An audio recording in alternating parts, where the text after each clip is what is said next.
Bonjour tout le monde, bienvenue à l'album podcast. Avant de recevoir mon invité Éric Goulet, je tiens à remercier les auditeurs si vous avez profité du premier épisode avec WD40.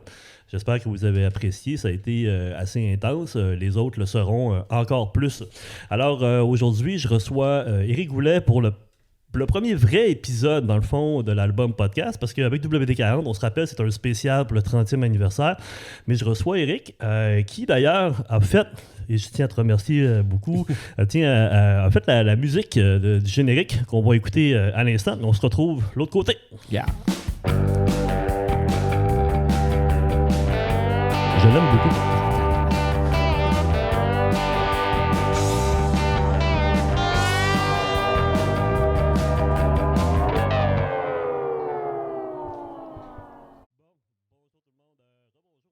Bienvenue Éric.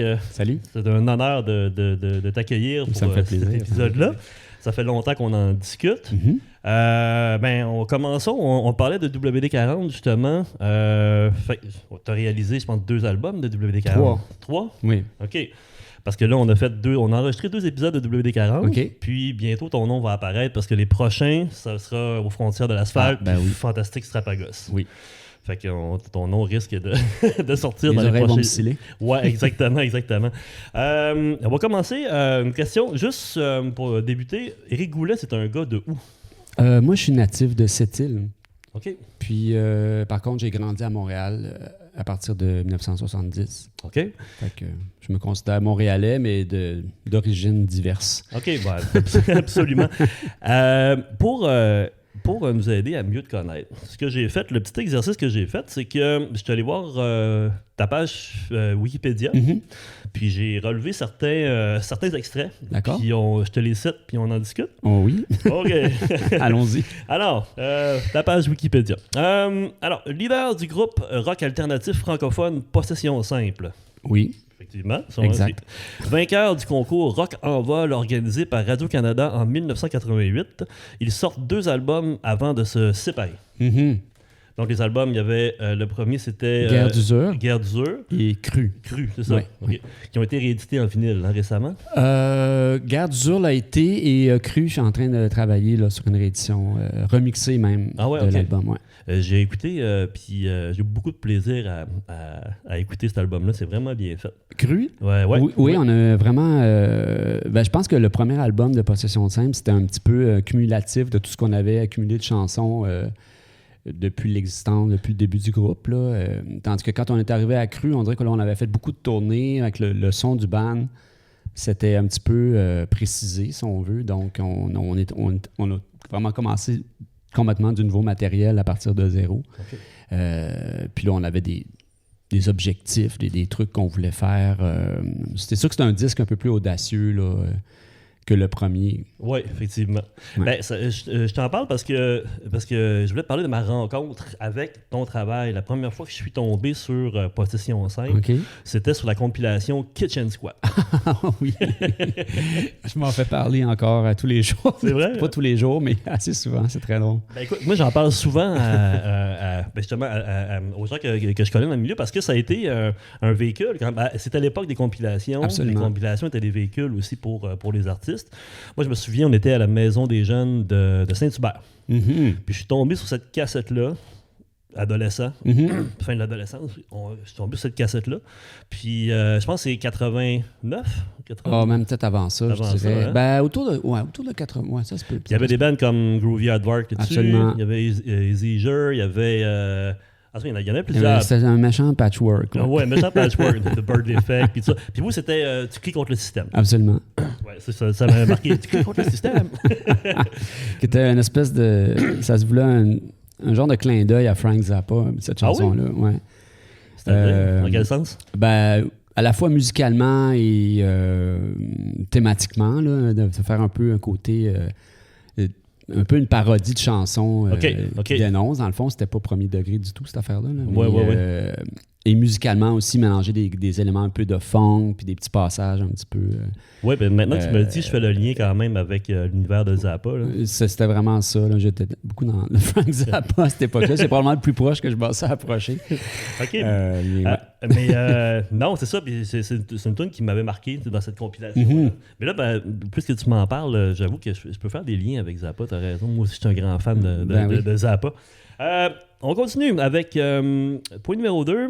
Goulet fonde les Chiens en 97 avec Nicolas Joanneau, Olivier Reynaldin, 2 anciens membres de Possession Simple. Exact. Il est récompensé d'un prix Mimi en 2001 en tant que réalisateur de l'album La Nuit dérobée. La même année, le disque remporte le Félix du meilleur album alternatif de l'année. C'est une grosse année. Grosse année. Je pense pas qu'on a atteint d'aussi grands sommets depuis. Ben écoute, c'est quand même un prix qui est important. Oui, tout à fait. On était vraiment surpris de ça. Ça a été quand même une grosse année. On a fait beaucoup de tournées aussi suite à ce disque-là. Ben pas tant... Enfin, surtout des bonnes tournées, pas des longues et grandes tournées, mais des belles conditions. On avait tourné beaucoup avec Daran, entre autres. On a fait la première partie de Noir Désir. On a joué avec Pagliaro. Fait qu'on a, des grosses années, effectivement. On a fait... ça a été quand même pas mal un genre de sommet en carrière, si on veut. Là. Ben, je comprends, c'est des belles années. Ouais. Puis parlant du Félix, est-ce que c'est le Félix qui trône c'est le seul que j'ai. fièrement? Parce qu'il faut dire qu'on est chez Eric en ce moment. Il a l'aimabilité de nous recevoir chez lui. Puis là, il y a son Félix qui trône là-bas. Les Chiens ont influencé de nombreux artistes québécois, notamment grâce à l'album La Nuit dérobée, dont l'importance est reconnue par des musiciens tels que Yann Perrault, Vincent Vallière, Dumas ou encore Éric Lapointe. Éric Lapointe, ça, je n'étais pas au courant, par exemple. Ben, c'est sur ta page wiki. Je sais. Quelqu'un a dû trouver ça quelque part. Ouais, mais je pense qu'il l'a étiré un peu parce que Possession Simple a joué en première partie d'Éric Lapointe. Oui, ben en fait, c'est très drôle cette histoire-là parce que initialement, c'est Éric Lapointe qui faisait nos premières parties. Ah oui, OK. Dans les années 80, fin 80, puis parce qu'on avait le même gérant à l'époque, François Blanchette, maintenant chef du Bloc québécois. Et lui, il avait découvert Éric Lapointe à cette époque-là, puis il croyait beaucoup en lui. Puis est-ce que c'était avant la sortie de son album? Oui, beaucoup avant, un an ou deux avant, peut-être. Okay. Fait qu'il n'était pas du tout connu et pas du tout apprécié non plus par les gens qui venaient nous voir. Puis finalement, revirement de situation, quelques années plus tard, c'est nous autres qui s'est ramassés à faire quelques-unes de ses premières parties. OK, bon. Fait que c'est lui qui vous a poussé par le vent. Voilà. Il fait également partie de la formation Bluegrass, là on parle de toi bien entendu, la formation Bluegrass Pilgrim, et joue dans les groupes Trompe le Monde et les Ringo, formation rendant hommage respectivement aux Pixies et aux Beatles.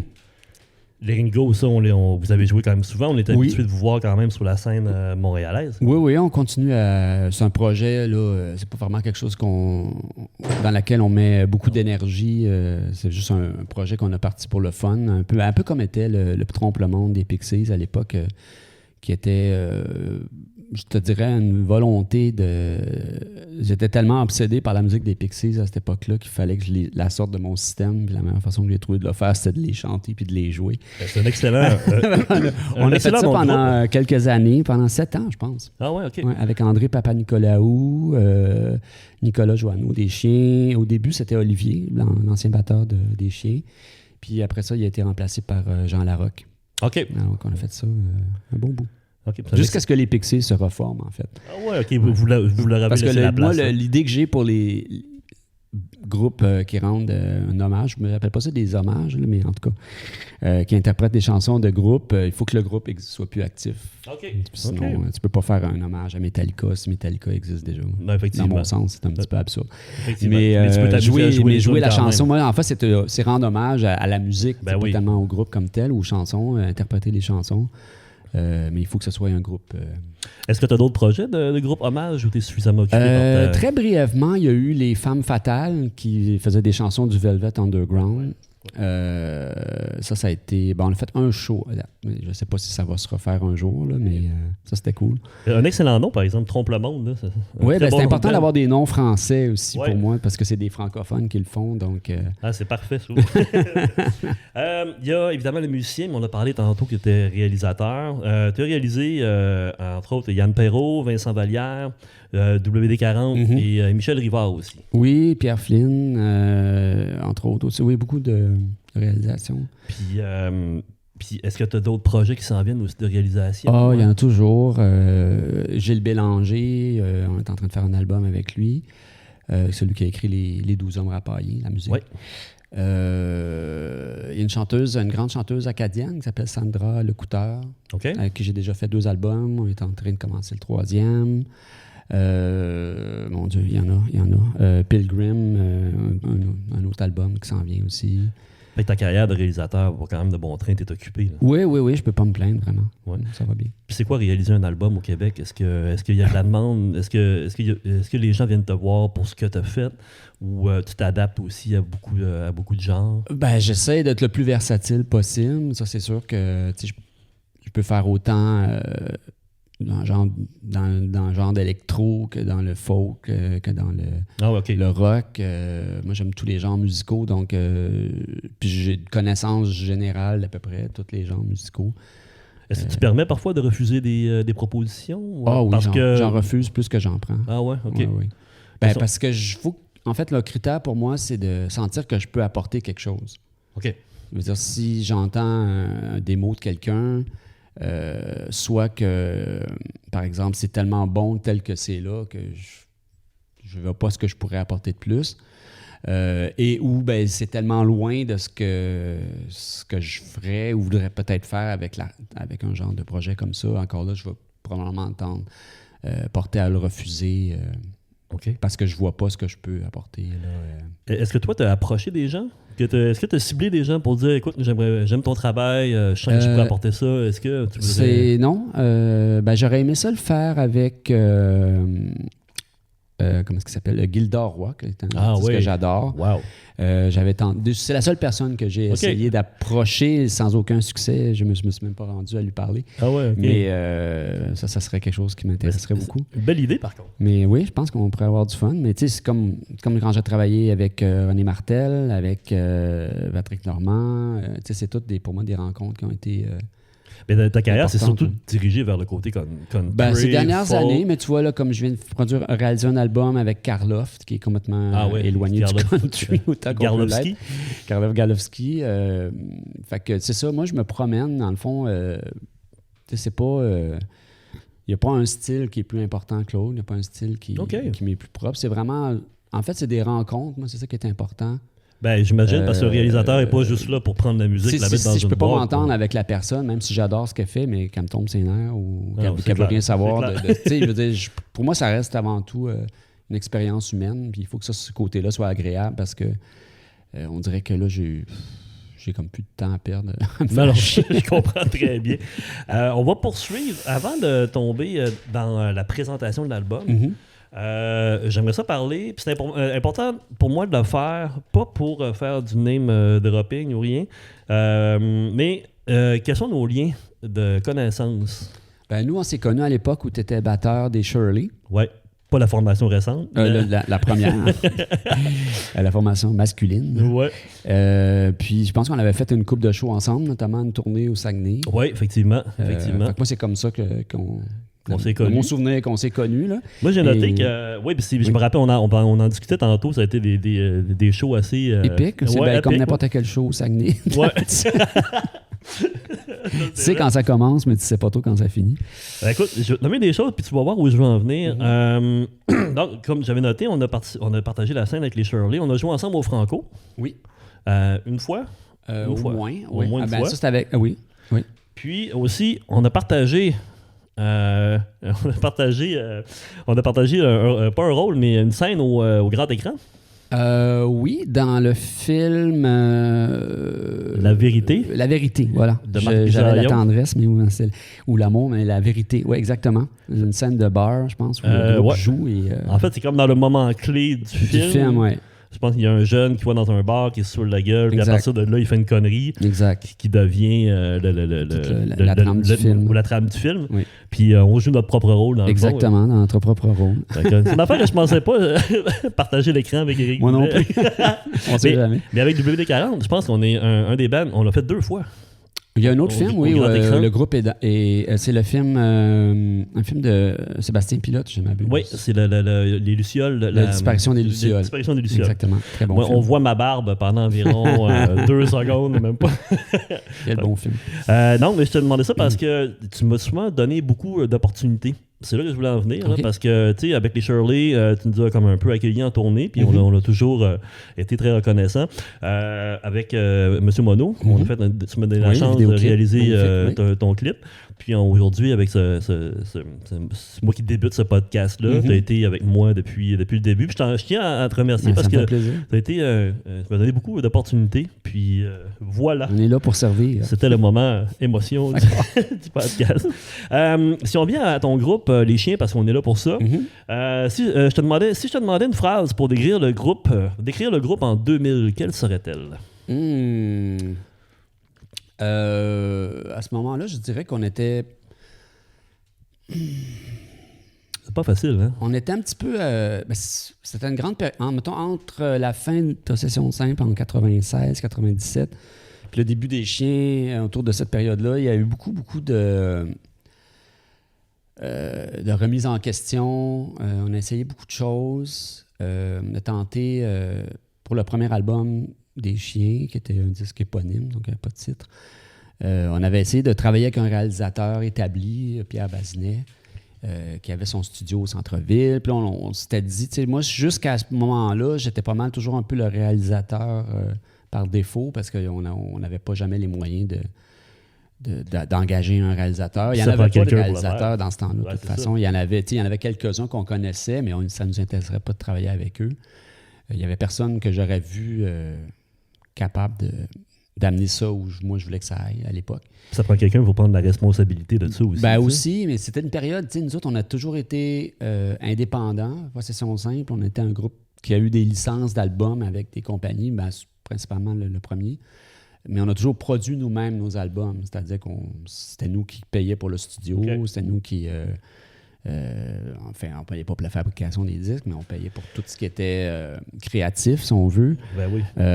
Donc, on était un peu nos seuls maîtres à bord, mais aussi, c'était autant par choix que par défaut, parce que personne ne voulait vraiment nous signer à cette époque-là. Donc, on s'est toujours démerdé par nous-mêmes. Puis moi, c'est comme ça que j'ai appris, dans le fond, mon métier de réalisateur, c'était à faire mes propres albums. Puis graduellement, c'est ça qui m'a amené à cette carrière parallèle-là.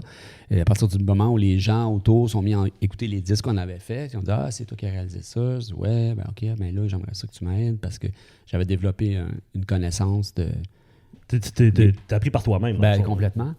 Ouais. Comment utiliser une console, comment placer les micros, toutes ces affaires-là que...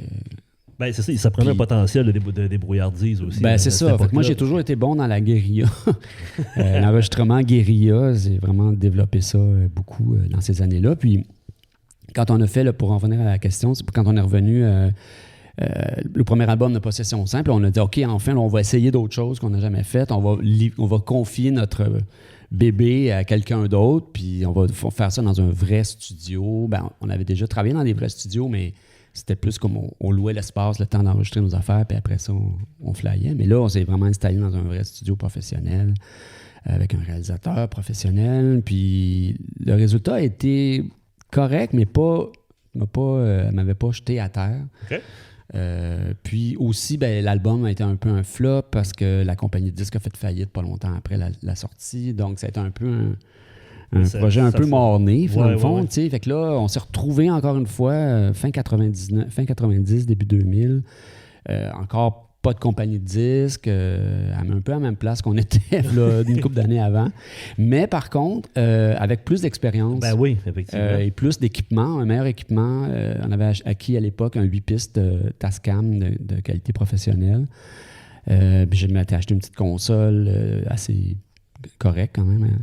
Et on a recommencé à travailler des chansons. On avait un local. On était un petit peu dans Xème réinvention, si on peut répondre à la question. Je veux dire que c'est un processus qui est quand même long, surtout quand on le fait, surtout quand tu apprends tout par toi-même à gérer ça, puis à instaurer, puis trouver une nouvelle façon de travailler. Oui. Fait que c'est pour ça que tu es un gars de guérilla. Oui, je me suis débrouillé tout le temps avec les moyens du bord, fait que c'est comme ça, tu sais. Fait qu'on était là, on était à une Xème réinvention en 2000. Un nouveau départ. Oui, nouveau mais quand même, départ. ça a quand même porté fruit. Hein.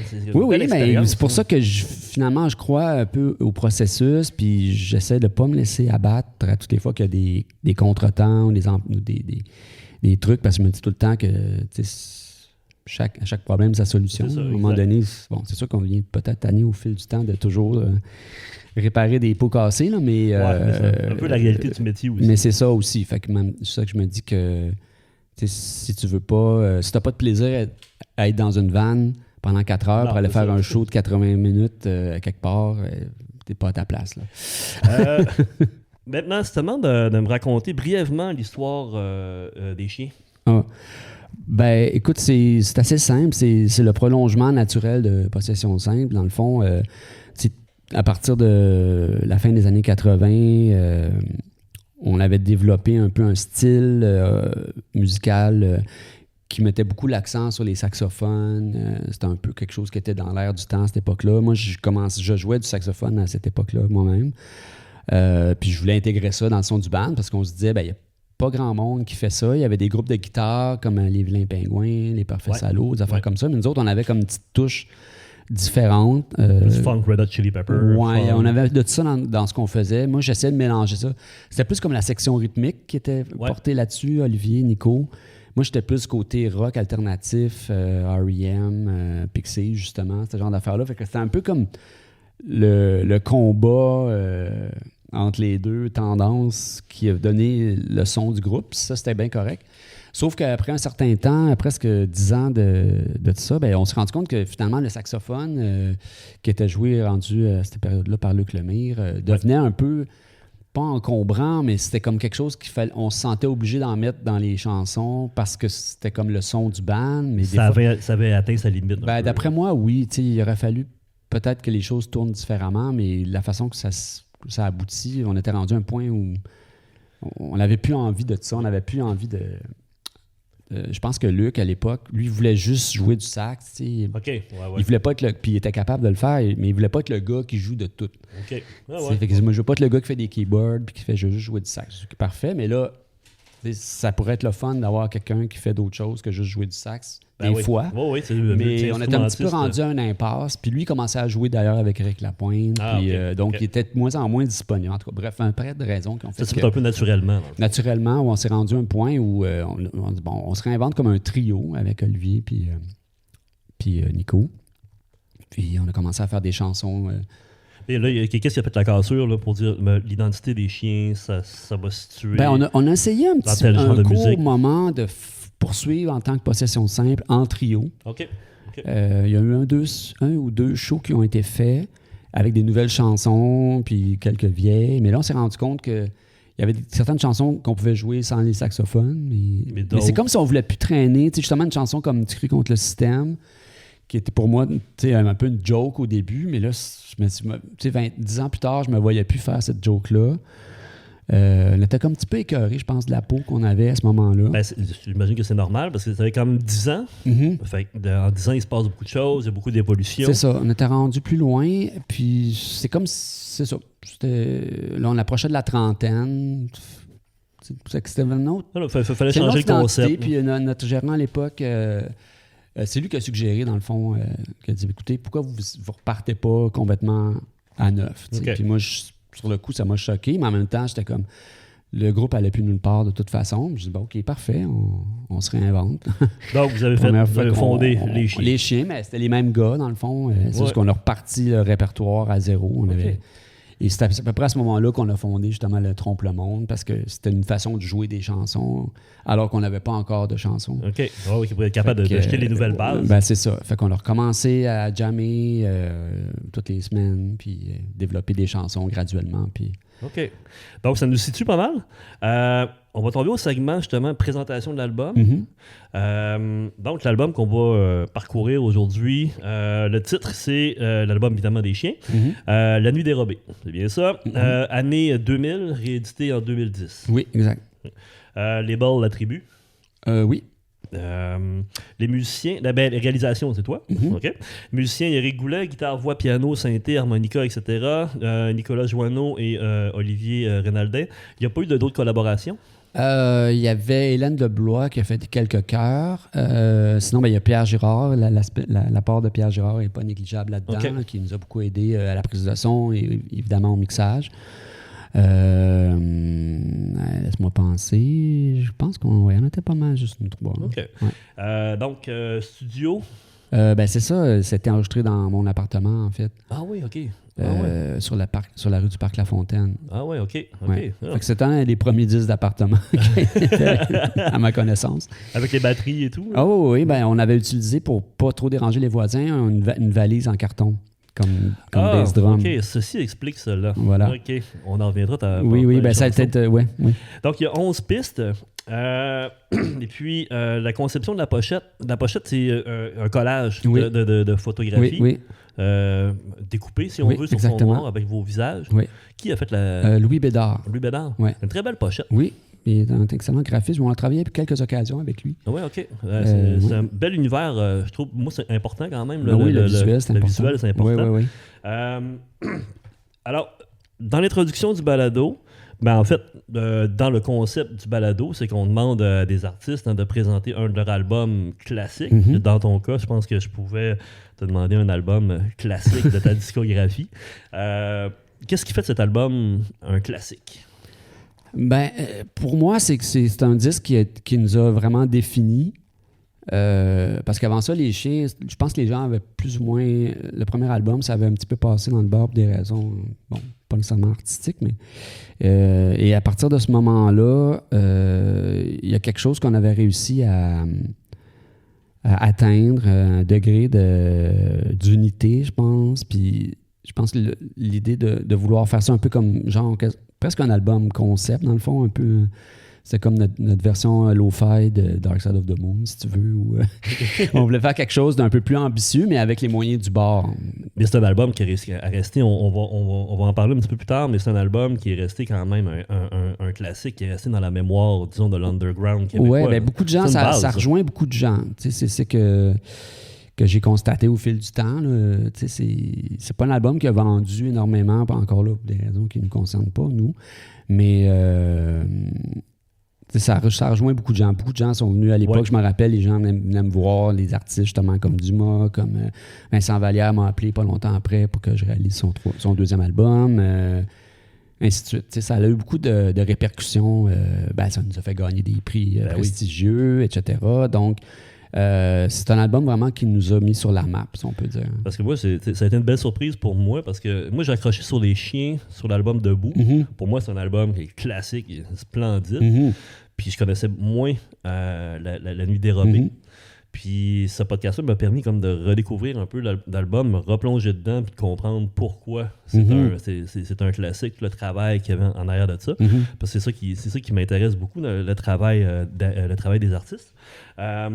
Puis tu parlais de concept tantôt. Est-ce qu'il y a un concept dans cet album-là? Tu sais, je te dirais que c'est un peu comme Sgt. Pepper, en le sens où c'est un concept de base, mais que finalement, ça devient complètement d'autre chose en cours de route. On dit, on va faire ça, tu sais. Mais tu sais, il n'y avait pas... Je te dirais qu'en commençant à enregistrer l'album, on s'est pas dit, tu sais, ça va être... C'est juste que le concept, c'est un peu fait au fur et à mesure. On s'est rendu compte que, tu sais, dans l'enchaînement des chansons, tu sais, il y a quand même un travail qui a été fait à ce niveau-là, puis qu'on voulait que ce soit un peu comme... C'est comme une nuit en ville, peut-être, quelque chose comme ça. Il y avait comme un côté vraiment nocturne, une ambiance vraiment nocturne. Puis ça, c'est quelque chose qui est... Il y a un fil conducteur, ça paraissait sans nécessairement avoir de concept établi. C'est ça, c'était pas préétabli, mais ça s'est développé, ça s'est imposé à force de travailler sur les chansons. Okay. Il y avait des éléments que je m'étais un peu comme empêché d'utiliser dans le passé, comme des synthétiseurs. Il y en avait un petit peu dans le premier, mais là, je voulais vraiment... mon ami Christian Légaré qui m'a prêté son Mini-Moog, un autre... Fait que là, j'étais allé comme full clavier, chose que j'avais vraiment contenu jusqu'à maintenant. Là. Mais tu as utilisé les synthétiseurs là-dedans, mais tu les as utilisés d'une manière très personnelle. Oui, ben c'est sûr qu'il fallait... pas que c'est des synthétiseurs. Il fallait que ce soit... Moi, je voyais un peu... j'ai utilisé beaucoup des lignes de Mini-Moog, mais un peu comme c'était du pedal steel. Okay. Je voulais faire un peu un genre de country urbain spatial, si tu veux. Ah, mais c'est des mots qui collent.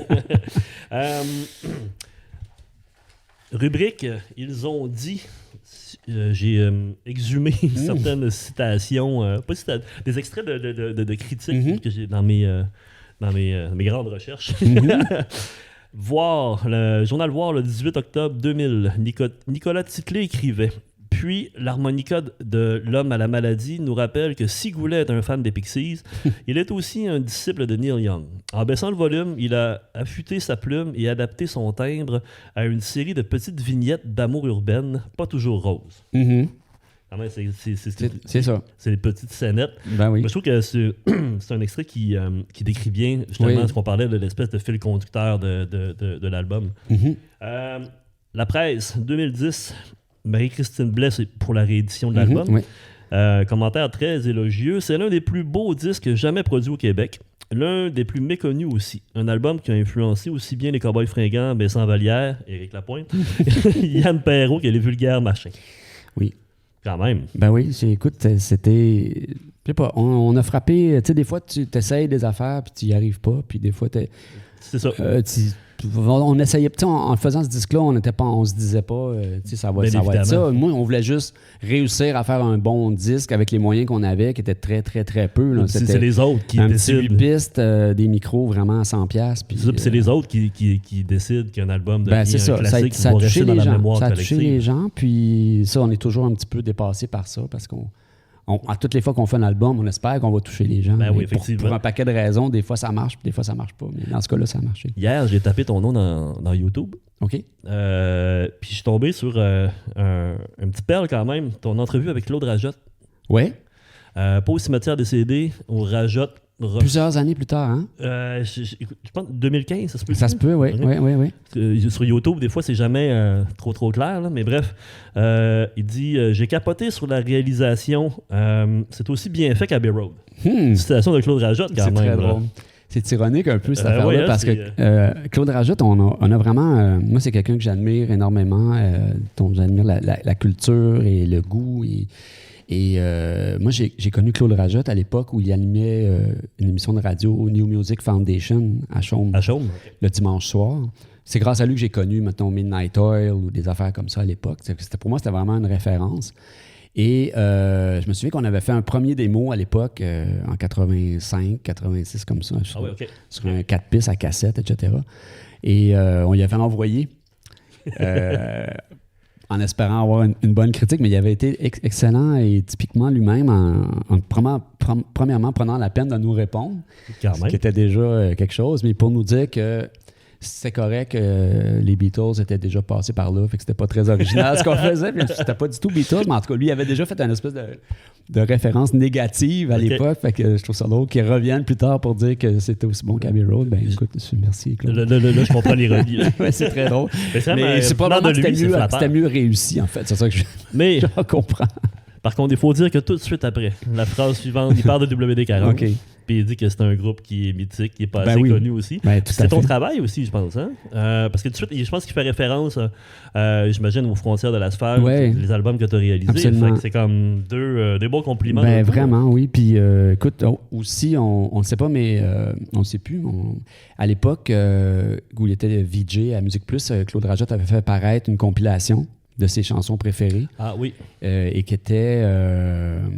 c'était le cimetière des CD, je pense. Oui, je pense que c'est ça. Oui, je me rappelle vaguement. Fait qu'il y avait là-dessus une flopée d'artistes internationaux, là, dont les noms m'échappent aujourd'hui, mais la première chanson était La Nuit dérobée. Ah oui, OK. Wow. Donc, ça, c'était le plus bel hommage que j'ai pu avoir de Claude Rajotte avec des tunes, je sais pas, de Radiohead ou n'importe quoi. Puis on est là, sur cette compile-là. Voilà. Première tune du disque. Encore un bel honneur. Oui. Ben, c'est là qu'on va commencer à regarder ça. On va, évidemment, c'est le but du podcast, c'est de revoir chacune des chansons une après l'autre, puis les commenter. Ce qu'on fait, c'est qu'on écoute un petit extrait, puis ensuite, on commente. J'ai pris des notes, mais Parfait. le but, c'est d'en connaître un petit peu plus. Les discussions peuvent dévier, il n'y a pas de problème. Alors, on va commencer. Je vais m'installer ici, réveiller mon téléphone. À un moment donné, je vais me faire quelque chose de mieux. La ville est en feu.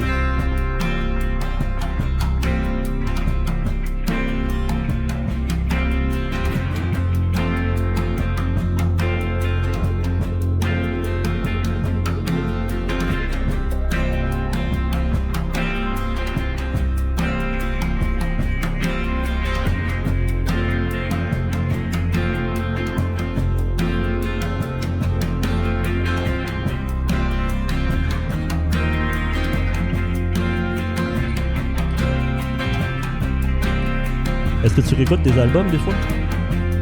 Des fois, mais rarement. C'est seulement celui que j'ai réécouté le plus parce que je trouve encore que ça marche. Tu as travaillé dessus aussi? Travailler, non. Non, mais tu as retravaillé un peu l'album? Non, jamais. Non.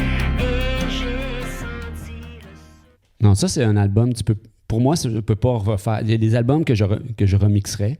Je parlais plutôt de retravailler pour... est-ce qu'il a été remixé pour la sortie en vinyle? Ben, il a été masterisé pour le vinyle, là, mais il n'a pas été remixé. Non, OK. Mais ça pourrait pas être remixé, ce disque-là. Et La ville est en feu. Super belle intro d'album. Hein? Ouais. Tu places tes pions intelligemment. Moi, dans mes notes, ce que j'ai, c'est que, évidemment, j'isole toujours un petit bout de texte. Parfois, je prépare une question, mais j'ai pensé que la ville était en feu. Ce n'était que nos amours qui brûlaient. Dans cet album-là, on dirait que j'ai l'impression que chaque pièce est comme un peu isolée, mais fait partie d'un tout. Un peu comme on discutait tantôt. Puis j'adore comment tu construis ces ambiances-là. Ça, c'est une super belle intro. Puis les paroles que tu amènes dès le départ, je trouve que c'est une image qui est forte. Puis comment tu construis ces ambiances-là? Ben, les ambiances musicales, comme dans le cas de cette chanson-là, souvent c'était des jams.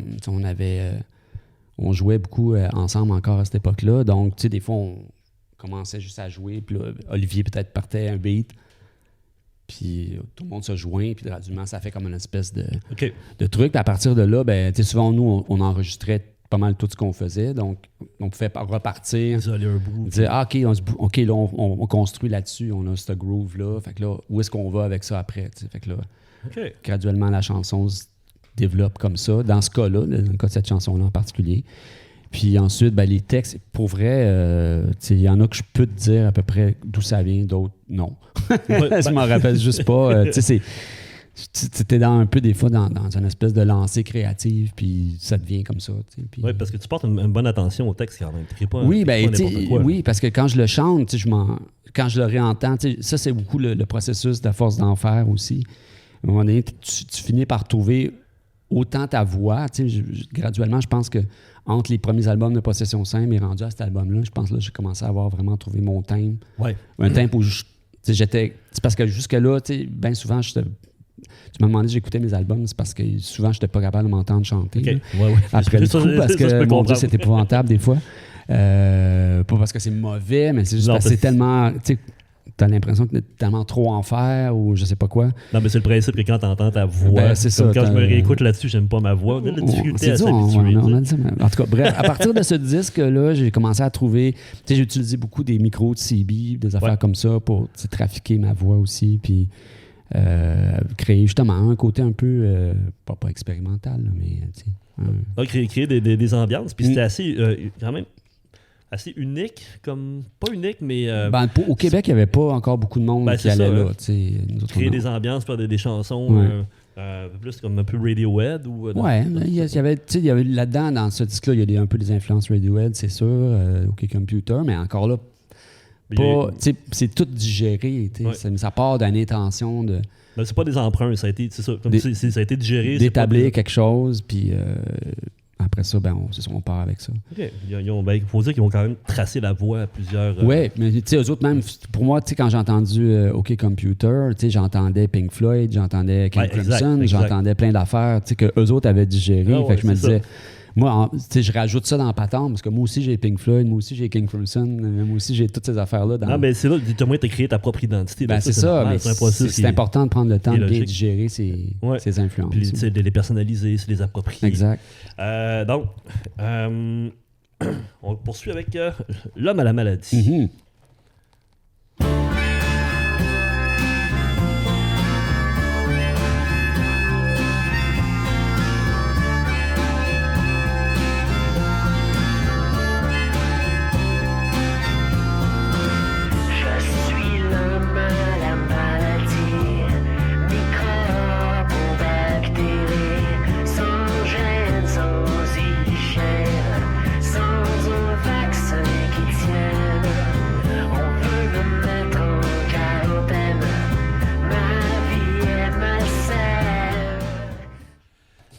J'aime beaucoup cette chanson-là. Chanson prophétique. Ouais.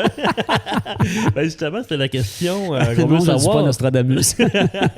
de quelle maladie est-il affligé? Je pense que c'est la maladie d'amour. Je sais pas. J'imagine. Mais écoute, encore là, dans le cas de cette chanson-là, ça c'est vraiment, pour moi, c'est des chansons qui sont plus comme des... Pas des exercices, là, mais tu as une idée, tu passes sur un flash, puis là, tu fais juste rapper sur... là-dessus. Sur le thème, tu sais, de l'homme à la maladie, qui est un petit peu, pour moi, musicalement, un rip-off de Bob Dylan. OK. All Along the Watchtower. OK. C'est même tune, mais au ralenti, tu sais. OK. Peut-être c'est pas ses Valium, mais c'est... Non, mais je te parle, puis c'est... la morphine. Écoute, c'est quand même... ça concorde bien avec l'ambiance de la tune. Mm-hmm. Évidemment, c'est bien non plus dans les textes qu'on est capable de s'imaginer quand le texte est propice à l'interprétation. C'est le fun de pouvoir voyager là-dedans. Puis je trouve que ce texte-là concorde bien avec la chanson, puis nous amène à quelque part. On se demande quelle maladie. Ouais, c'est ça. On parle d'amour, de maladie de cancer, de société. Tu sais. Non, c'est quand même très, très, très intéressant. Donc, on parle de maladie d'amour. Là, oui, mais aussi de maladie. Tu sais, j'ai perdu ma grand-mère un petit peu quelques années avant ça, de maladie, bien sûr. Donc, tout ça, il y a un peu... c'est un thème qui revient un petit peu là-dedans. Ouais. Je pense qu'il y avait un peu des notions de deuil... qui ont été ajoutées à tout ça, qui n'étaient pas présentes, ne pouvaient pas être présentes dans mon œuvre avant parce que je ne l'avais pas vécu. Là. Okay. Mais ça a rajouté une gravité, peut-être. Oui, mais c'est ça. C'est quand même le thème de l'album aussi. C'est pas un album de party non plus. C'est un album plus d'introspection aussi. Puis comme tu dis, une balade la nuit en fil. Ça concorde bien. On continue? Oui. On y va avec, évidemment, la Vénus du Myland. Qui était l'extrait? Je sais pas. Je sais pas s'il y a un extrait de ce disque-là. Je dis ça parce que c'est elle la chanson qu'elle se réfère. Ouais, on a entendu beaucoup ça.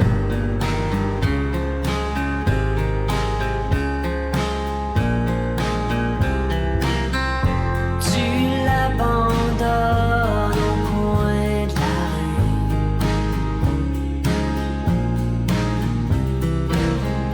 comme si c'était une inconnue.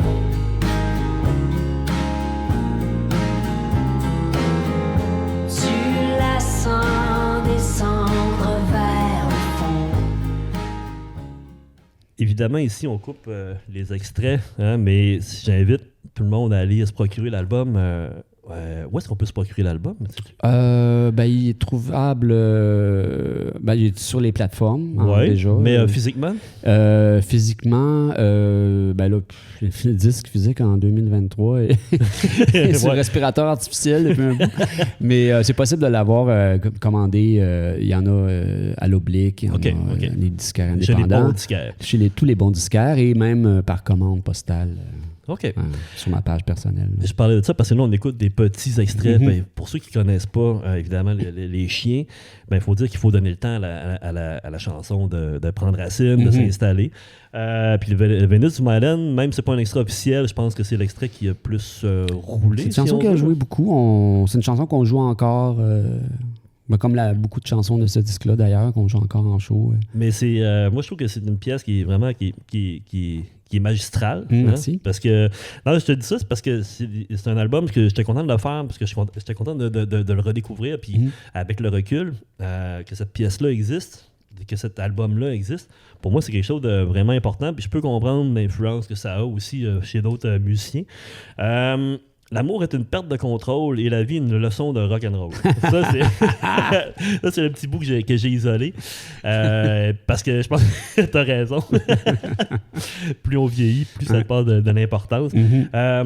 Et puis, aussi, j'ai découvert un nouveau mot. Ah? Ouais. Et on s'accroche à la falaise et on s'enroche dans le malaise. Moi, je pensais que t'étais arrivé avec un néologisme. Ben non, on dirait pas. Je connaissais pas ça. Mais puis la question, en fait, on parle de tout ça, c'est comment ton processus d'écriture a-t-il évolué en près de 25 ans? Même 35, mais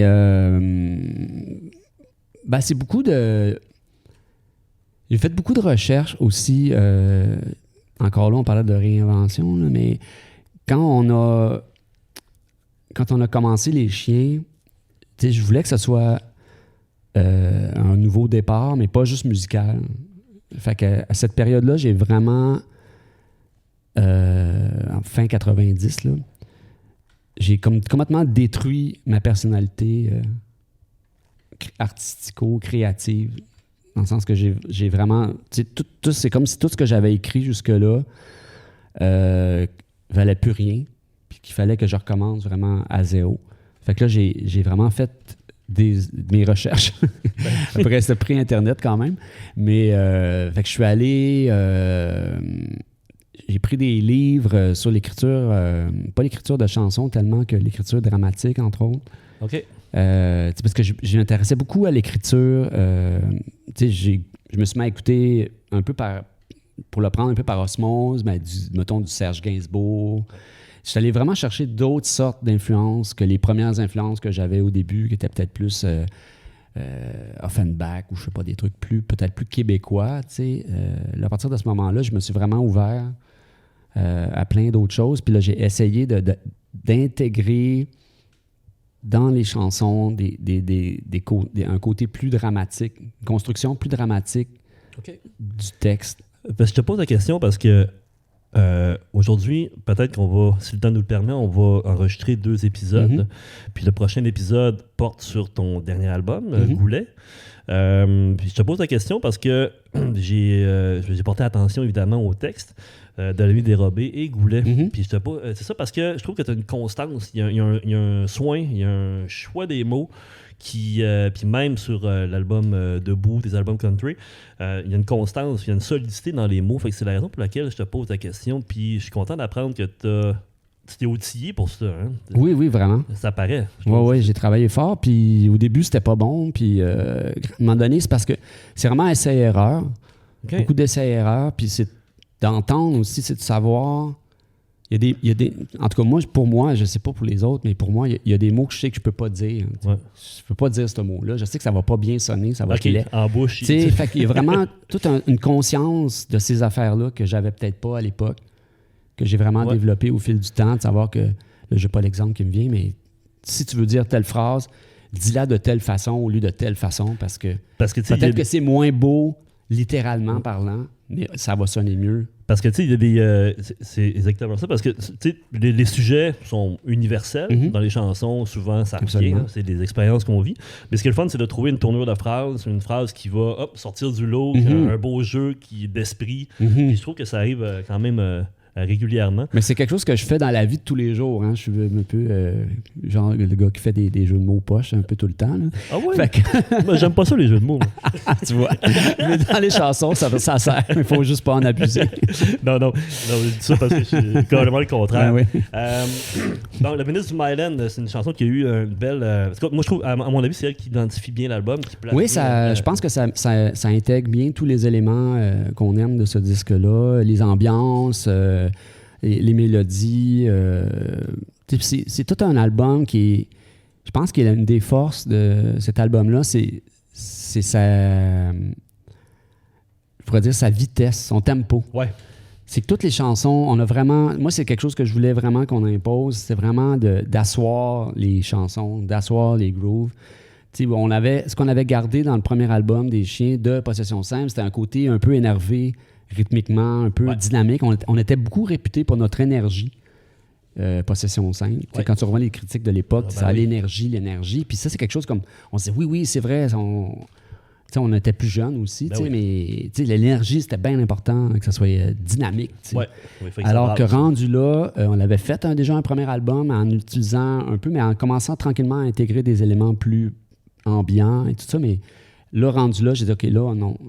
Comme ça, c'est un bon exemple, Venus de Myland, d'une chanson un riff de guitare que je traînais à cette époque-là depuis au moins 10 ans. Okay. Mais de toutes les façons, j'ai des cassettes un peu partout qui en témoignent, de toutes les façons possibles et imaginables. La même suite d'accords, mais avec une espèce de groove funk, avec une espèce de... Puis c'était jamais le motif, jamais jouer ça, mais je ne trouvais pas encore la manière la façon de faire quelque chose avec ça. Puis je sais pas pourquoi, à un moment donné, il y a eu un déclic, puis ça a été vraiment en ralentissant la chanson de moitié complètement. Là, c'est devenu « Ah, OK, là, ça marche. Là, il y a quelque chose. » Ça faisait ressortir le motif de guitare. Puis on dirait qu'à partir de là, j'avais... Tu sais, moi, je ramasse des phrases là, tout le temps au fil, dans des cahiers ou peu importe. Puis j'avais la Vénus du Myland, parce que je trouvais ça drôle, tu sais. La Vénus de Milo. J'avais comme un imaginaire qui tournait dans ma tête autour de ça. Puis on dirait que rapidement, moi, c'est rare que je passe beaucoup de temps sur un texte, en fait. Est-ce qu'elle existe, la Vénus du Myland?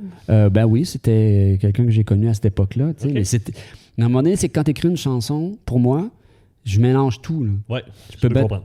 Le début d'une histoire avec quelqu'un, puis la fin d'un autre, ça devient comme complètement d'autres choses. Là. C'est méta, comme on dirait aujourd'hui. Oui, mais quand on écoute la chanson, justement, ça me donne la latitude pour réfléchir. Hein. Puis là, on dit, c'est qui la fameuse? Mais finalement, c'est rarement... C'est un concept. Au détour d'une phrase, ça va être une personne, mais au final, ça finit par être... Il y a certaines chansons que j'écris pour une personne en particulier, ça c'est clair, mais je veux dire, souvent... Ça peut avoir l'air de ça, mais ça ne l'est pas non plus. C'est la beauté de cette chanson-là. Alors, on continue avec... Il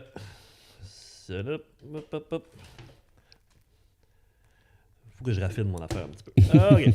Enlève la pause, déjà. Ouais, on va faire ça, oui. On y va avec Dormir au bord d'une autoroute. Oui.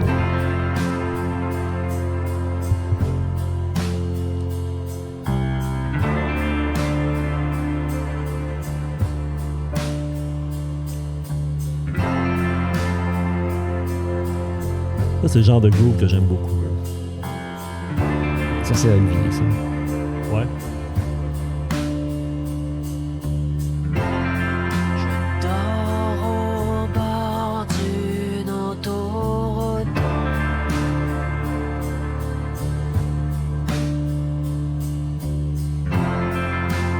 Sont des vagues mécaniques.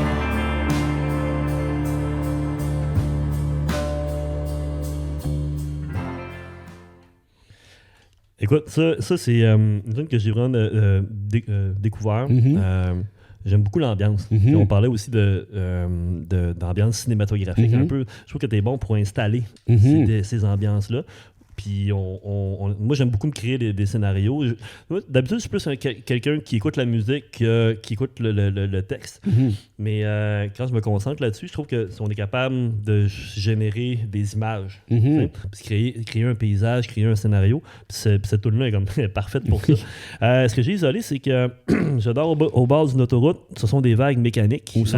La mer est loin. Mais la musique des camions lourds qui m'envoûtent berce mes nuits, endort mes doutes. Mm-hmm. C'est magnifique, ça. Merci. Mais ça, c'est vraiment... Toute cette chanson-là, ça, c'est quand on est chanceux, parce que c'est... sur des albums, il y a des chansons des fois, on peut appeler des work songs. OK. Qui sont des chansons, dans le fond, qui sont pas vraiment si inspirées que ça à la base, mais tu as quelque chose, tu as un groove qui est cool. T'as des accords qui sont le fun, mais tu sais pas trop où tu t'en vas avec ça. Puis, mais tu te dis, ça va être bon pareil, mais il faut travailler. Puis dans le cas de cette chanson-là, j'ai eu la chance d'avoir... tout l'album a été enregistré sur la rue du Parc-La-Fontaine, sauf les pianos. On est allé enregistrer les pianos chez ma mère, parce que moi, j'avais pas de piano à l'époque. Mais à part ça a tout été enregistré sur Parc-La-Fontaine. Et moi, je dormais dans une chambre au 3e étage où, l'été, quand il faisait chaud, j'ouvrais la fenêtre et beaucoup de trafic sur Parc-La-Fontaine à l'époque, surtout près Ferrandaise, il y avait beaucoup de trafic sur le plateau. et des fois, quand c'était la nuit et qu'il n'y avait plus, la pluie, elle revient beaucoup dans cet album-là aussi, quand tu avais les véhicules qui passaient, ça faisait comme...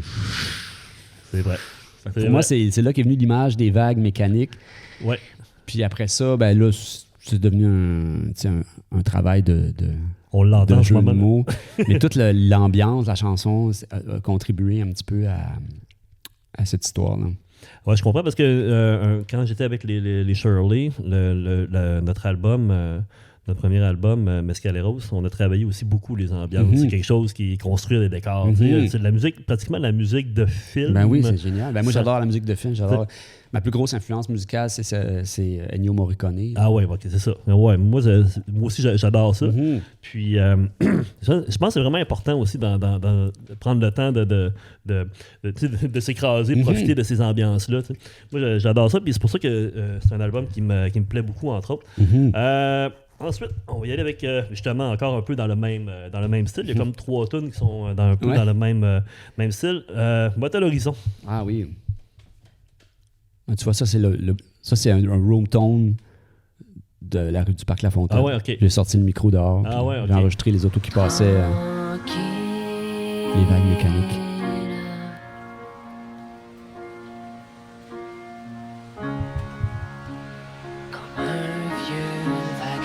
Faut dire aussi que tu as un certain talent, tu as une mélancolie, tu es quelqu'un de pas dans la vie personnellement, mais je trouve que tu as une belle mélancolie, là. Je trouve que c'est une force. Ouais, c'est ça. Ça se traduit bien dans cette chanson-là aussi. Oui, mais ça, c'est une chanson de Plume la Traverse. Ah ouais, OK. Sur quel album, ça? C'est sur aucun album, c'est sur un album live. Moi, je l'ai connu sur l'album live à l'Outremont. Ah ouais, OK. Ouais. Ah, c'est une de mes chansons préférées de Plume la Traverse. OK. Je connais pas mon voisin à cette époque-là. Ah ouais? Puis j'ai eu la chance de lui demander en personne la permission d'enregistrer cette chanson. OK. Puis comment t'as fait? T'as été le voir? Oui, il était en train de déneiger son auto, puis OK. Je me suis présenté. Je dis, je reste à côté de chez vous. Pas à côté, mais juste... Puis, c'est ça. Je dis, j'ai un band, ça s'appelle Les Chiens, puis j'aimerais ça enregistrer ta chanson Motel Horizon, puis elle dit, OK, écris à mon gérant. Ah ouais, OK, quand même. Oui. Puis ça a été le début d'une bonne... Parce qu'après, j'imagine que tu es allé le voir avec la chanson. Est-ce que tu lui as remis une copie? J'ai pas pu lui remettre... Je sais plus si j'avais remis une copie. Peut-être, je m'en souviens pas. Okay. Mais je sais qu'il a fini par l'entendre, puis je sais que après ça, j'ai une genre de... pas relation, mais... un rapport avec Plume la Traverse au fil des années. Ils sont assez difficiles quand même d'avoir un rapport avec lui. Oui, puis moi, dans mon cas, ça a toujours été super cool. Puis, moi, c'était une de mes idoles. Tantôt, je parlais de mes premières influences. C'est sûr que tu peux difficilement intégrer l'influence de Plume la Traverse sans que ça fasse un peu comme un hommage ou un pastiche. Ou, moi, je peux pas écrire comme lui. Mais j'aimais des chansons, justement, comme Motel Horizon, des chansons des fois qui étaient un peu moins... Mais elle ressemble à quoi, l'original? Je la connais pas. Elle n'est pas juste piano, mais elle est assez... c'est une tune assez mollo. Puis la légende raconte que ça aurait été coécrit avec Richard Séguin, mais je sais pas tout à fait. Mais c'est vraiment un autre mood. C'est très différent du Plume de Bob Épine, mettons. Est-ce qu'il était crédité dans l'album? Hein? Est-ce qu'il était crédité dans l'album? Absolument. Ah oui. OK. J'ai pas vu ça. Ça m'a échappé, mais puis, wow, super ça. On va continuer avec une toute petite douleur. Mm-hmm.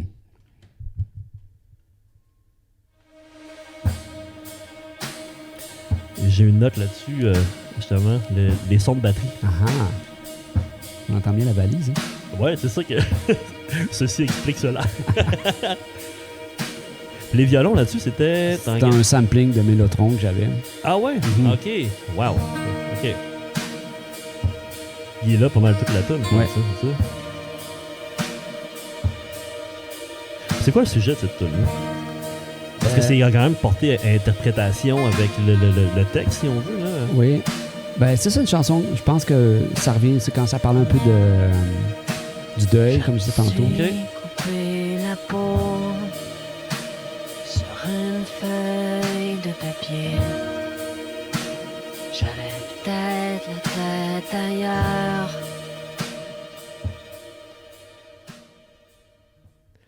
Écoute, ça, je me suis coupé la peau avec une feuille de papier, Mhm. tu sais, parce que Ben, en fait, métaphore c'est de que l'écrivain, chaque peut-être, couplet ou, tu sais, ça parle de l'image d'une toute petite douleur. Ouais. Tu sais, puis c'est comme quoi, des fois, ben, je coupais la peau avec une feuille de papier, tout le monde, ça arrive à tout le monde, puis c'est comme bien plate, là, mais, mais c'est des fois que ça peut déclencher un souvenir. OK. Dans l'idée de cette chanson-là, c'est que ça rappelle au protagoniste, C'est ben, la douleur que quelqu'un d'autre a pu connaître. Puis, comme porter une attention aussi à une douleur, c'est une peine de réfléchir un petit peu plus, s'attarder à un événement. Ou OK. Ouais. Moi, je l'aime beaucoup. Puis les sons de drum, tu disais que, Ouais. évidemment, vu que tu enregistrais dans l'appartement, ben, tu peux pas aller avec un gros kit. Non, c'était très, très léger. Puis ça a donné vraiment un autre côté unique à cet album-là, le fait d'utiliser. Parce qu'il y a beaucoup de sons différents, j'ai remarqué, parce que je suis batteur. Ça, c'est beaucoup le travail de Pierre Girard aussi. Là. Ouais, OK. D'utiliser des trucs comme des reverbs à spring, OK. analogues. Parce que tu as gardé ça, ce son-là, pas ce son-là, mais cette façon d'enregistrer la batterie dans tes albums, parce qu'on dit que chaque tune, le son du drum est un peu différent. Ben, j'essaie que ce soit toujours intéressant à écouter, puis que surtout que d'avoir... Ça, c'est une affaire pour moi qui est bien importante dans la réalisation, c'est d'avoir le bon son pour la chanson. OK. Tu peux pas avoir c'est une espèce de balade comme celle-là, mettons. Tu peux pas avoir un gros son de bass drum avec ben du kick. Je veux dire, faut que chaque timbre soit à sa place. Mais c'est ça, j'apprécie ça de ton travail. Pour Parce supporter la chanson. Moi, c'est toujours la chanson en premier. Parce que, oui, ça paraît. À sur chaque album que j'ai décortiqué, on le sent que, comme tu dis, le son de la batterie est vraiment adapté à l'ambiance de la chanson. Mais c'est fou de voir jusqu'à quel point tu es capable d'aller chercher des sonorités différentes avec le même instrument, qui est un instrument acoustique aussi. Ouais. Mais tu peux aller, dépendant des bâtons que tu utilises, Ouais. dépendant où tu places les micros. Il y a Les tellement de effets. paramètres possibles. Si tu mets du reverb, tu n'en mets pas. Mais Tu gunner, compresses, tu oui. compresses pas. Je veux dire, il y a plein d'affaires que tu peux mélanger. Puis... mais j'ai appris ça parce que normalement, sur un album, en général, le son est pas mal toujours le même. Là. Ça peut être correct aussi. Moi, j'en ai des albums que j'ai faits que pour moi, c'était important que toutes les chansons sonnent pareilles. Ouais. Qu'il y en ait un son, puis c'est ça tout le long. Mais il y a des albums qui sont propices à ça. Mais ça donne une belle couleur, je trouve. Des fois, c'est bien. Tu veux pas que ça change. Mm. Mais des fois, dépendant du genre de chansons avec lesquelles tu travailles, ben là, il faut que tu modules un peu ton affaire. Ben, sur cet album-là, en tout cas, on sent que tout est à sa place. Absolument. J'adore ça. Bon, la chanson de l'horizon, Tranquille. Donc, moi, je dis que, tu sais, c'est ça, comme je te disais tantôt, c'est comme le titre de cette chanson-là va guider l'imaginaire. C'est facile de se construire un décor là-dedans. C'est encore là, c'est quelque chose que j'apprécie beaucoup de cet album-là. Puis, il y en a d'autres aussi. Non, ça, c'est Motel Horizon. Ouais. Excuse-moi, j'ai sauté une toute. Mais quand même, parce que c'est un espèce de groupe de chansons où est-ce que, justement, il y a ces décors-là sont plantés. Comme c'est ça que j'avais noté ici pour ça. Fait, on y va avec Soleil Bleu. Ah oui. Ça, c'est la pièce Instrumentale. instrumentale. Ouais.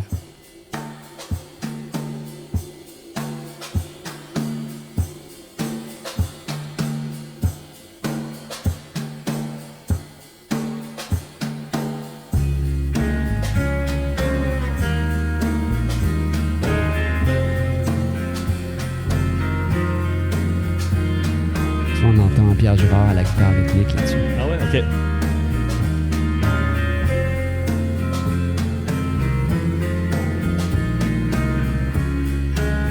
Avec un beat aussi qui revient, hein, de même. Comme des loups. Ouais.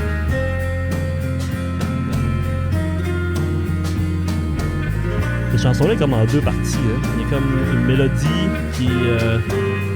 C'est ça, la mélodie est un petit peu plus mystérieuse.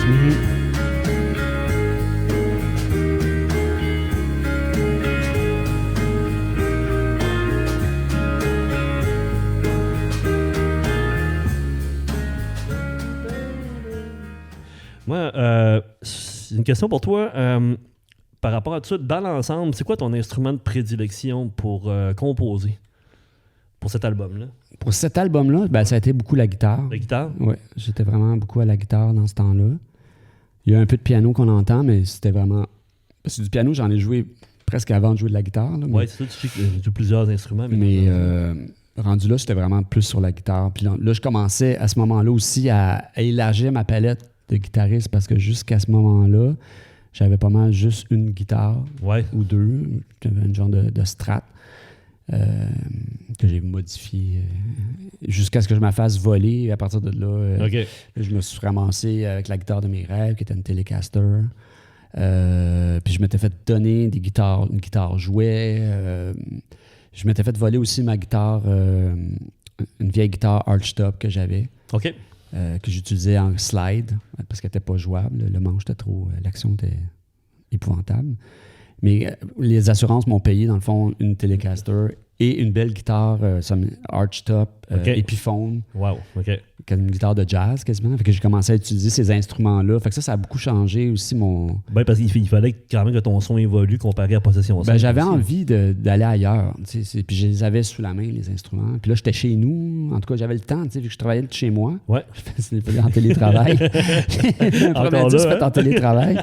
Fait que j'avais du temps. Je pouvais, là, quand les gars n'étaient pas là, comment j'étais tout seul chez nous, d'essayer des affaires. Fait que là, t'as su refaire ton son avec tout ça.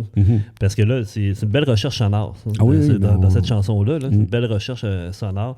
Il y a un côté qui est un petit peu plus, pas dissonant, mais c'est une belle mélodie. Puis à un moment donné, là, la mélodie change, devient un petit peu plus complexe. Moi, je trouve que c'est très séduisant pour l'oreille. Oui. Ça va jusqu'à maintenant? C'est bon? Oui, c'est super.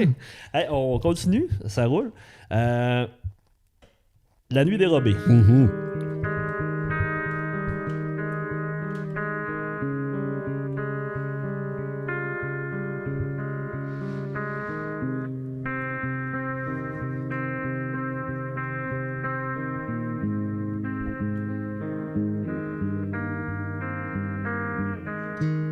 Les gens sont beaux l'après-midi.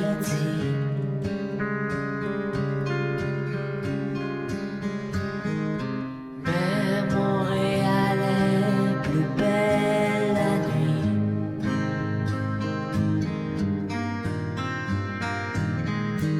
Si tu es là, je reste aussi. On coupe Sorel, évidemment, mais on invite encore les gens à l'écouter. C'est bon, ça tease. Ben oui, c'est ça. Écoute, c'est un autre classique de l'album. En fouillant un peu sur le web, je suis tombé sur des extraits de prestations au Franco en 2010. Hein, c'est le show pour la réédition de l'album. Oui. Puis tu disais, devant des milliers de spectateurs, que La Nuit dérobée, c'était comme un hommage à Montréal. Oui, assurément. Et comment était Montréal à cette époque-là? Pas à l'époque des Franco, mais c'était quoi Montréal? À 2000, moi, c'était beaucoup la période justement où j'habitais sur Parc-La-Fontaine. J'ai vécu des beaux moments d'urbanité à cette époque-là, au coin de Cherrier. Puis, tu sais, c'était, je sais pas, de pouvoir marcher, ça a été vraiment une période, tu sais ça, j'étais tout le temps en vélo ou à pied à l'époque, fait que j'étais vraiment, je sentais la ville, là. J'étais vraiment au centre-ville. Là. Je peux comprendre. Moi, je suis arrivé à Montréal à peu près dans ces années-là, en 2002. Fait que pour moi, ça a été le Quai des Brumes, beaucoup ben, de c'est plateaux. ça. Moi, j'avais beaucoup au Cheval Blanc, encore à cette époque. Puis sinon, il y avait le cinéma du parc. J'avais vraiment une belle vie urbaine. Un bon réseau. J'avais mon épicerie était à côté. Fait que je vais vraiment... C'est bien la ville quand tu peux vivre ça comme ça. Tu n'as pas besoin de te déplacer en voiture jamais. Oui, quand tu peux le vivre à l'échelle du quartier. C'est ça. C'est ça, je trouve que c'est vraiment la plus belle expérience. C'est ce que j'espère pouvoir retrouver incessamment. Il n'y a plus besoin d'aller reconduire mes enfants en auto à l'école à tous les matins, mais... je comprends. Je te comprends là-dessus. Ça trouve un peu. Mais de vivre la ville à hauteur d'homme, ça a été quelque chose... C'est super agréable. Moi, ça a été quand j'ai commencé à travailler au Quai des Brumes, où est-ce que, dans le fond, on a nos connaissances à Montréal, mais moi, je me suis refait comme un réseau d'amis.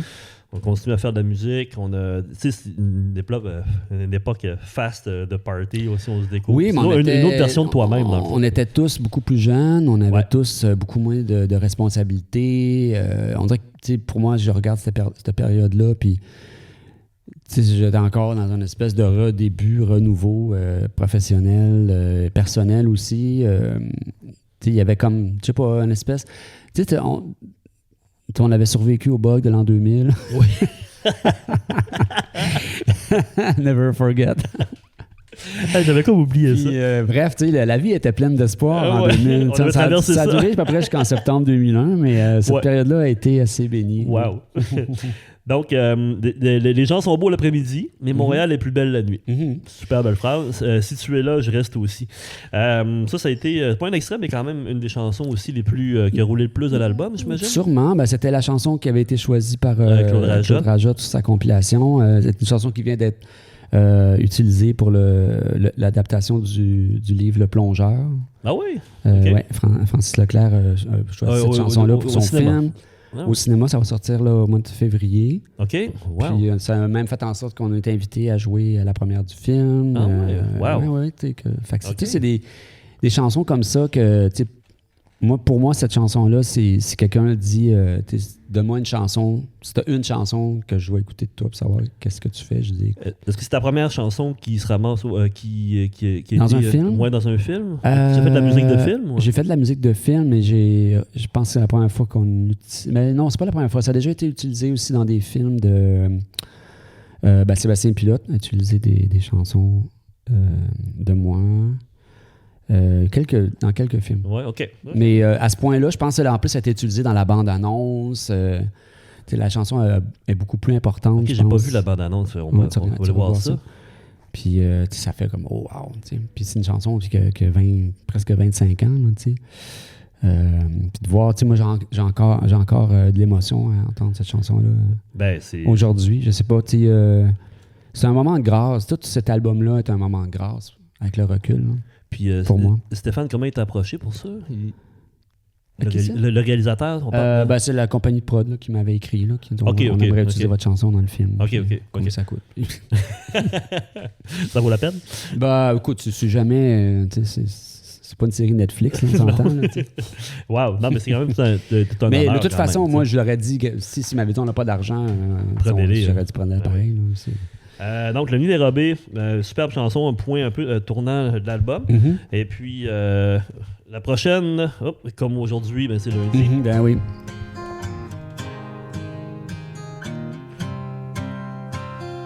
Encore un autre très bon riff. Merci. Mais ça, c'est un remake des Chiens de Possession Simple. Ça. Ah ouais, OK. C'est une chanson c'est la chanson qui concluait l'album Cru, en fait. OK.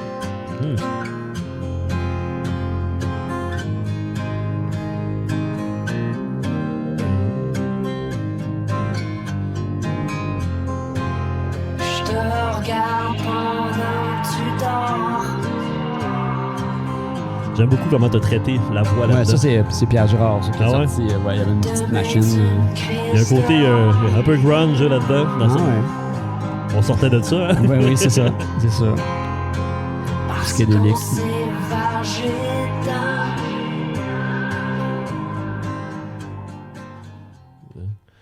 Donc, tu dis c'est Pierre Girard qui est en arrière de tout ça. Oui, le côté traitement des voix, l'utilisation des reverbs, il y avait aussi un Space Echo Roland qu'on entend beaucoup sur l'album aussi. Fait que c'est sûr que sa contribution à la palette sonore est essentielle. Là. On s'est vraiment challengé les deux. Moi, j'arrivais avec des affaires comme les micros CB, puis des guitares en carton quasiment, puis des patentes de main. C'est un bel espace de création. Oui, on sait pas. C'est la première fois que je pense qu'on. Des fois, j'ai tendance à. En tout cas, peut-être moins maintenant, mais j'avais tendance à conceptualiser un peu la réalisation dans le sens où. Mettons, dans Temps de possession simple, surtout à Cru, là, c'était genre. OK, là, il n'y aura aucun clavier sur l'album. Ça va juste être des guitares et des sax. Il n'y aura aucun clavier. T'sais. Des affaires comme ça. Mais jusqu'à date, on le sent pas qu'il y a du clavier là-dessus. Ben, c'est encore là, c'est de la façon de l'utiliser. Mais c'est ça que je trouve vraiment, vraiment bien parce qu'on est on n'est pas capable d'identifier, comme évidemment, tu sais, quels sont. C'est pas un son de base qu'elle dit ou une recherche en arrière de ça. Oui, ben, la chance de travailler avec justement des instruments vintage, tu sais, comme des mini-moog puis des patentes de même. Tu sais, j'avais.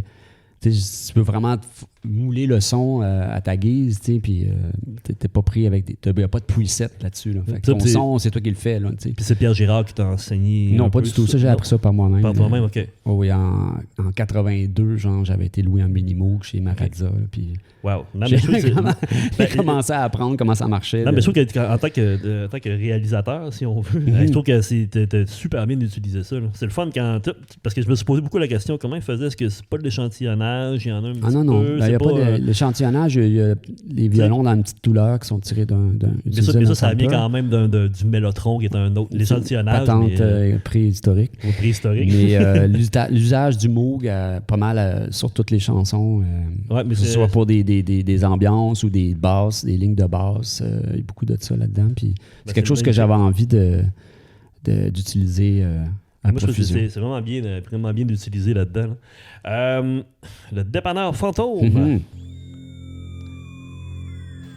Ouais, ça, c'est plus... Ça, c'est vraiment du EMS. Ouais. EMS, qui est un genre de synthétiseur analogue, monophonique. OK, je pense que c'est le même qu'Alex utilisait. Je pense pas, non. Non? OK.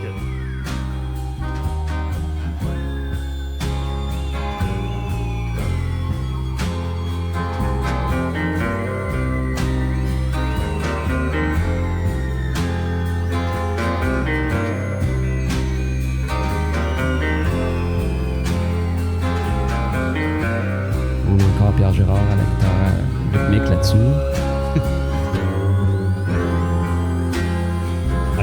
Encore une belle ambiance cinématographique.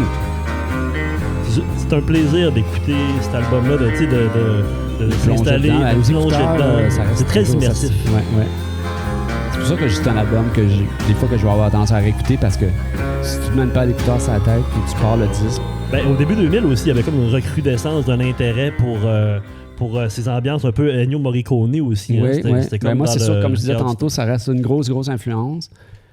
Puis aussi, il y avait une influence de ma part avec les groupes instrumentaux comme les Jaguars, qui sont pour moi des groupes super importants. Arthur Cossette. D'ailleurs, l'autre chanson instrumentale, Soleil Bleu, est dédiée à Arthur. Ah ouais, OK. Fait que c'était pas important pour moi de rendre des hommages comme ça à des... à nos ceux pionniers. À ceux qui t'ont construit aussi. Exactement, tu sais, puis le dépanneur fantôme, c'était un endroit, je pense que c'est sur la rue du Luth. Il y avait c'était un ancien dépanneur qui était là, mais c'était une capsule. Il était comme figé dans le temps. Il était fermé depuis des années. Okay. Mais si tu regardais par les fenêtres, tu voyais encore les produits sur les tablettes des années 70 probablement. Puis j'étais fasciné par cet endroit-là. As-tu réussi à rentrer? Non, on ne pouvait pas rentrer. Puis je pense qu'au final, ça a été détruit pour faire des condos, une platitude pareille, mais... à l'époque, c'était quelque chose de bien mythique pour moi. Je passais souvent par là. Puis, toutes les fois, j'arrêtais puis je regardais je sais pas, l'intérieur de cette place-là. C'était bien inspirant. Puis c'est pour ça que la pièce a fini par s'appeler. OK, justement, c'était ma question. Le dépanneur fantôme. Le dépanneur fantôme. Mais en tout cas, encore une autre super belle pièce de l'album. La 11e, déjà. On finit par celle-là. Ah ben oui. Tant pis. Celle-là, elle a comme une longue introduction. Elle place ses pions tranquillement. Celle-là, je vais me permettre de l'avancer un petit peu pour qu'on puisse... parce qu'elle s'installe quand même tranquillement.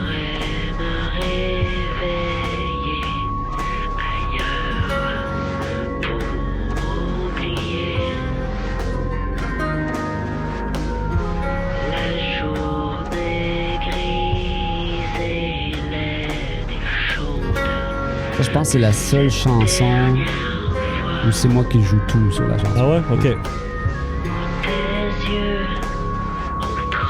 C'est la seule chanson, c'est ça? Sur l'album, Sur l'album, OK. Ouais. OK. Ah, bon. Encore là, c'est encore une autre, évidemment, belle ambiance, qui est facile de s'immerger. Encore un beau texte aussi. Mhm.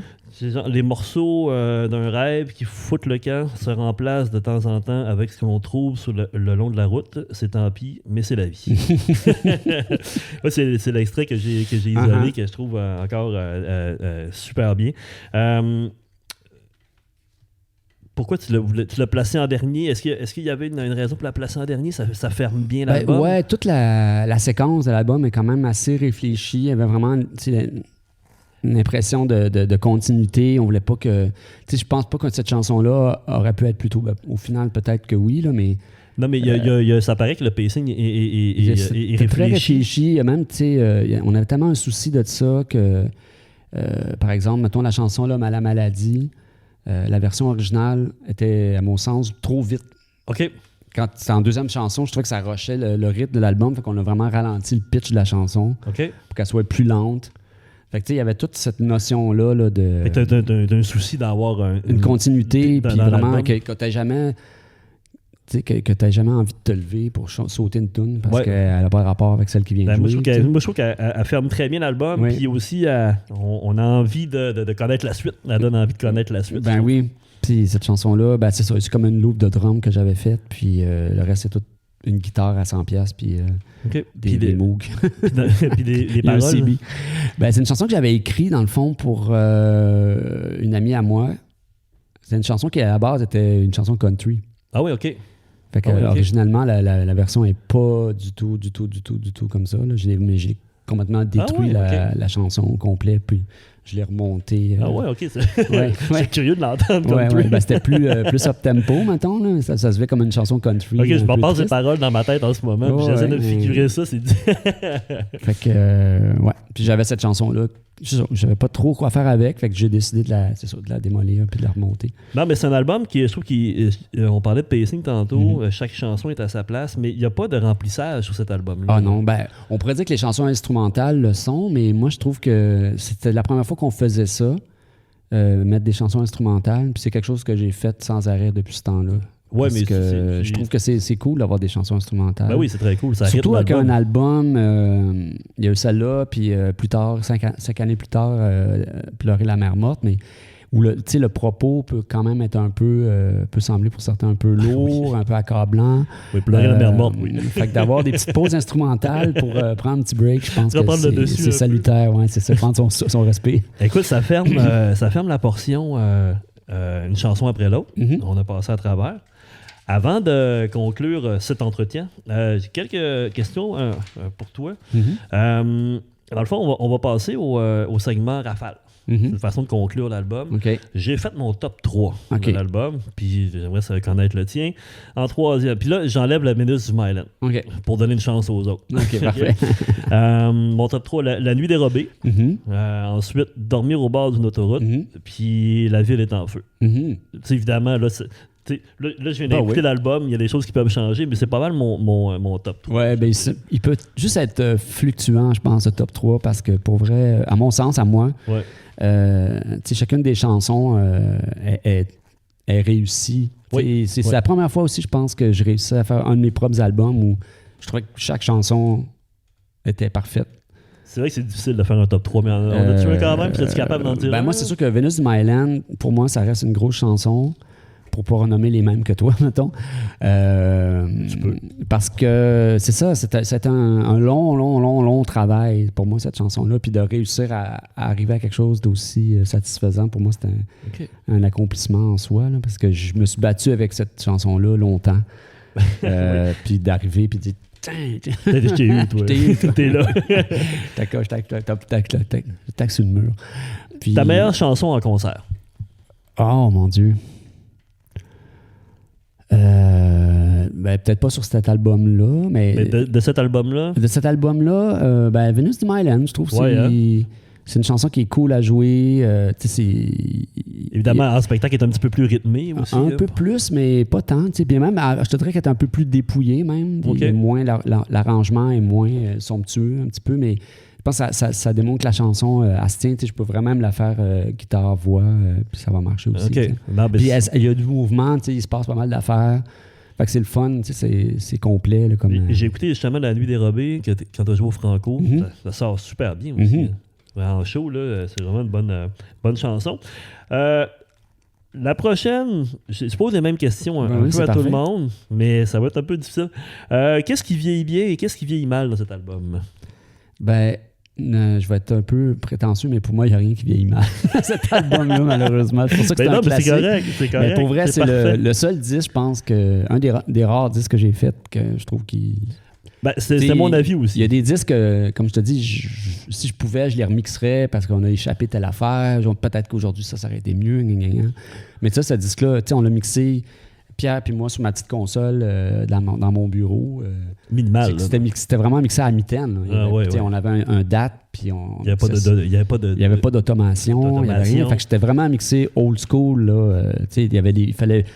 Il y a des chansons qui commencent, la voix est dry, le refrain arrive, le reverb embarque. C'était toutes des manipulations qu'il fallait qu'on fasse live. Au moment où il faut le faire, au moment propice. Vraiment comme les albums des années 70 qu'on aime. Chaque mix est une performance. Ben, ça paraît parce que c'est un album, moi aussi, je trouve qu'il n'y a rien qui vieillit mal là-dedans. Non, puis au contraire, c'est un album qui vieillit très bien, qui va toujours avoir sa place. Ça paraît que c'est fait avec du monde de talent, puis il y avait du temps aussi là-dedans. Hein, oui, absolument, mais c'est ça. Puis c'est un collectif. Moi, j'ai eu de la part là-dedans, mais j'ai pas fait... Pierre, il a été pour beaucoup là-dedans. Ça paraît. Puis évidemment, les gars, Nico, qui a une super belle ligne de bass tout le temps. Puis Olivier, qui sait prendre sa place aussi. C'est pas évident de mettre son dégo de côté pour puis Nico, on n'en parle pas assez, mais tu sais qu'il y a vraiment une immense compréhension harmonique de l'instrument, qui est vraiment capable d'utiliser des notes de substitution des fois au lieu d'aller sur la note tonique, il va aller sur une autre note, mais ça amène des couleurs. C'est tout quelque chose. C'est un excellent bassiste. Inestimables à mon sens. Ouais. Puis, Parce que c'est pas toujours évident non plus de mettre son ego de côté pour faire profiter la toune. Ouais. Mais rendu là, on était tous là, je pense. Ouais. Tout le monde avait pu... mais ça paraît parce qu'il y a vraiment une cohésion là-dedans. Qu'est-ce qui te rend plus fier? Ben, juste de l'avoir fait. Juste d'être arrivé, de s'être donné un peu comme un objectif, puis d'y être parvenu, puis même au-delà de mes attentes. Là, puis avec les moyens qu'on avait aussi, ce qu'on oublie, c'est ça. C'était vraiment pas disque high-tech du tout. Là. C'était vraiment artisanal. Puis c'est de l'artisanat de haut niveau. Je suis vraiment content de ce disque-là. Puis en terminant, qu'est-ce que tu voudrais qu'on retienne de cet album-là?